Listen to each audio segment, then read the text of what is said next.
Hamas ने अपने drone हमलों की वीडियो जारी कर दी है।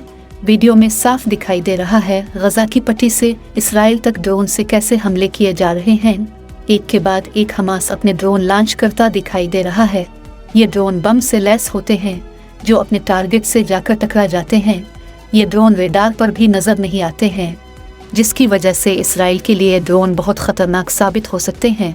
ऐसे बहुत से ड्रोन से हमास ने इसराइल पर हमला किया है। हमास का कहना है ये ड्रोन ईरान ने दिए हैं। कहा जा रहा है ये ड्रोन इसराइल की तहफ़्फ़ुज़ का बहुत बड़ा ख़तरा बन चुके हैं। हमास के पास ऐसे ड्रोन देखकर पूरी दुनिया हैरान है। ऐसे लगता है हमास इसराइल को सुफ़ा हस्ती से मिटाने का इरादा कर चुका है। ऐसे ड्रोन को मार गिराना काफ़ी मुश्किल होता है क्योंकि ये रेडार पर भी नज़र नहीं आते हैं। कहा जा रहा है कि ड्रोन रॉकेट से भी ज़्यादा ख़तरनाक साबित हो सकते हैं। इसराइल को अब बहुत ज़्यादा अलर्ट रहना पड़ेगा। इसराइल पर हमले की वजह से फ़लस्तीन में जश्न का समा है। लोग अपने फ़ौजियों की तहफ़्फ़ुज़ के लिए दुआएं मान रहे हैं।